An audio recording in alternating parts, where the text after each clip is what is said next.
It's time now for Your Retirement Matters with Arlene Brown. Make a positive difference in your financial life by developing a disciplined investment strategy so you can retire on time and stay retired. And now, Your Retirement Matters with Arlene Brown. And good morning, ladies and gentlemen. I'm Jeff Davis with our host, Arlene Brown. By the way, folks, you can call 678-741-5334 to take advantage of a complimentary, no-obligation 3-step review, or you can email Arlene at arlene@yourretirementmatters.net. That's ARLENE at yourretirementmatters.net. Again, 678-741-5334. Arlene, good morning. Good morning, Jeff. Now, Arlene, we're going to have a very interesting show this morning. We also have an interesting guest from your favorite organization. As you know, my husband Wade and I are committed to supporting the great organization Stop Hunger Now, and we're very excited about something that 4 special men are doing to support the program. It's my pleasure to have one of these men on the show today. My guest is Reverend Nathaniel Long, who is the pastor of the Sinoia United Methodist Church. Welcome to the show, Reverend Long. How are you doing? Doing good. Thank you, Arlene. Now, before we talk about Stop Hunger Now, can you tell our audience about your congregation and your ministry in Sinoia? Sure, be happy to. Our church is one of the historic buildings and built in the Queen Anne style architecture, so it's a very attractive building. We've got a congregation here of folks that live in the area. Some have been here forever. Some have been here just recently moved in. We worship what you'd call a kind of a high church traditional, in that there is a solemnity to our service, and yet it still has an informal feel to it. We got ministry for all ages here, Sunday schools. Tonight we're having our weekly fellowship dinner, and just would love to have everybody come in and be a part of it. Wonderful. Now, can you tell the audience how you became involved with Stop Hunger Now? Sure. For those that are familiar with the United Methodist Church and those that aren't, the local churches are organized into geographic districts. Districts make up conferences. Our conferences make up jurisdictions, and the jurisdictions make up our general church. Each year, our annual conference gathers for a meeting to plan ministry for the coming year. Part of the thing that sets us apart is we're a connectional church and that we're interconnected. And each year, our bishop will pick a ministry to highlight during that time. And last year, Stop Hunger Now was that ministry. We were introduced to it as far as what they were about and their meal packaging program and how we can be involved. And during the course of the week, as we met there, a number of people participated in a packaging program, and we packaged over 200,000 meals within a couple of days as we met there. And it really excited me, and so I had picked up a business card and contacted Mickey, who works with Stop Hunger Now, Yes, and set up a meeting with him, and he introduced me to Kyle Galansky on his very first day at work, as he began to open up the warehouse that is located in Marietta. And Kyle, of course, coordinates the Stop Hunger Now program here in the metro Atlanta area. You see, if you haven't, for those of the audience, the packaging event really is what draws you to the Stop Hunger Now, and the packaging program of Stop Hunger Now has perfected the assembly process of combining rice, soy, dehydrated vegetables, and a flavoring mixture that has the 12 vitamins and minerals in a small packet, and each meal just costs like 25 cents. Well, that's one of the things that drew me to it is it's something that's really easy to do. Yes, absolutely. So now you're involved with something called 4 for 40. Who are the 4 and what's the 40? Well, I was inspired to, during the season of Lent, where you generally are invited to engage in a fast as part of your spiritual journey as you prepare for Easter. A fellow pastor, David Blackwood, who is the pastor at Trinity United Methodist Church in Dalton, last year did something in his own personal life that inspired me. And I decided what I would do is live on these meals for the season of Lent to be in solidarity with the people that the meals go to provide the basic food to. I figured it's good enough for them, and it'd be good enough for me at least for the 40 days of Lent.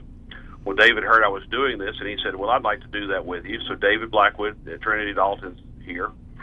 Dan Dixon, who serves the church down the street from me here at Mount Gilead United Methodist Church in Sharpsburg, heard David and I talking. He said, I'd like to be a part of that. So he joined the team.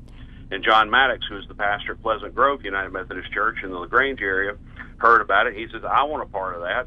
So the four of us have come together. We're all average preachers in the fact that we all a little overweight, but we also were looking for something for our own personal life to increase our spiritual journey, and we all believe in the work that Stop Hunger Now is doing. So the four of us are living on the Stop Hunger meal product for the 40 days of Lent, and we're doing so as part of our journey. But we're also encouraging our churches to engage in a type of fast of their own and to contribute to purchasing the meals, at least at a minimal level of being willing to pay for the pack per day.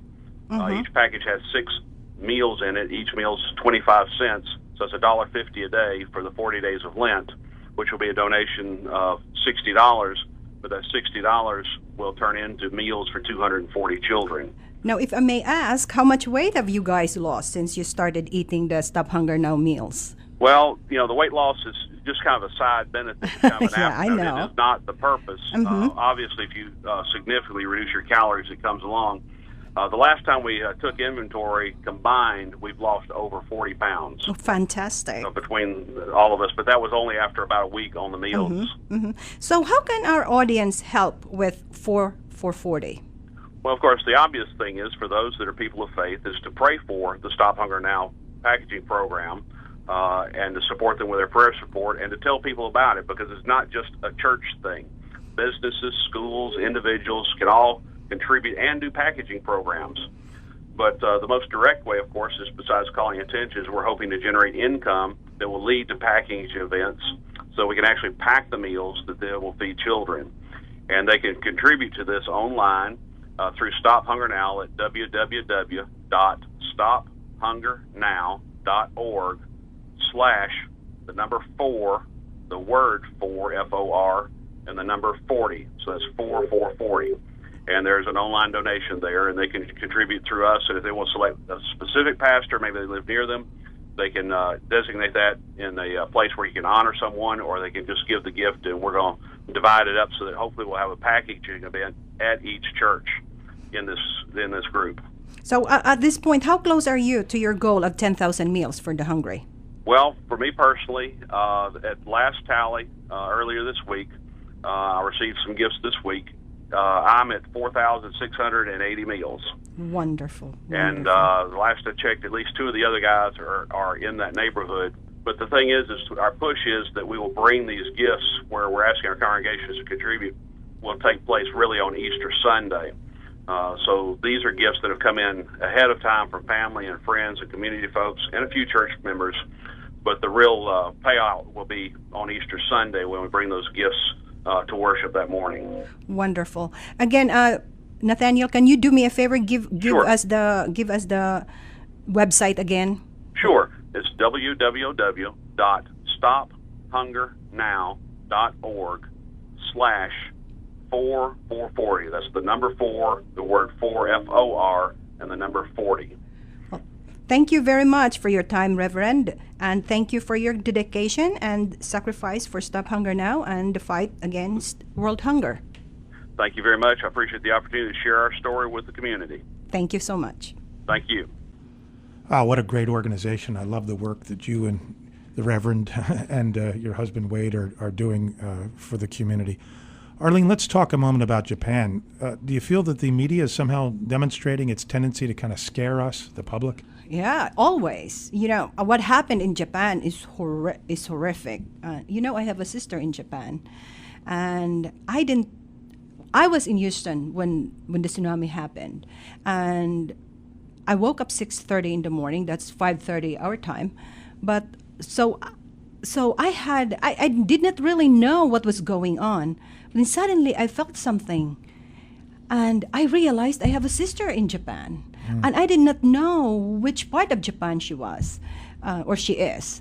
And I found out 3 hours later that she was on the other side of the tsunami-stricken part of Japan.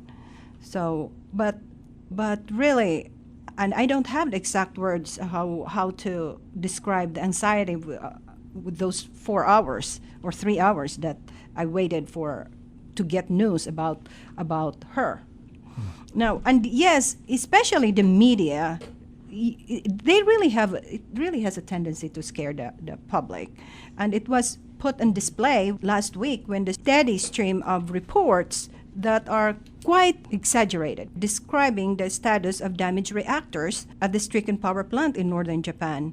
You see, the initial earthquake and tsunami triggered widespread selling in the market, and of course, the ever-changing rumor-based information have also created reaction from investors selling needlessly. And I bet a lot of investors who acted emotionally lost a lot of money in those number of days. And it's so amazing how fast the market moved, and the presence of too much information, really, accurate or otherwise, and have caused really a lot of people to panic, and some actually screaming Armageddon, that the world is really going to end in 2012. Have you heard that? Yeah, sure. There's always those kinds of people. But really, just like what I tell my clients, that really, once the nuclear issue is settled, there will be massive rebuilding and construction. So just like what the Oracle of Omaha is saying, I mean, Warren Buffett, that hold on, don't sell. Now is not the time to sell if you have Japan holdings, okay? Because there are actually Japan, will be open for a lot of opportunities. And I also say to those investors, this is the time that you really need to have an experienced investment advisor who can provide a steady hand in this fast-moving world, who is not going to react emotionally, okay? So that's what my take about Japan. And speaking of Japan, Stop Hunger Now will be launching an immediate response to the victims of the tsunami in Japan. That's why I'm really, really passionate about Stop Hunger Now. All right, we're going to take a break, folks. When we come back, one of my favorite parts of the show, and that's we're going to field questions from listeners. You're listening to Your Retirement Matters with financial advisor Arlene Brown. If you want to reach Arlene, you can email her at Arlene, A-R-L-E-N-E, Arlene at yourretirementmatters.net, or you can call her at 678-741-5334. Stay with us.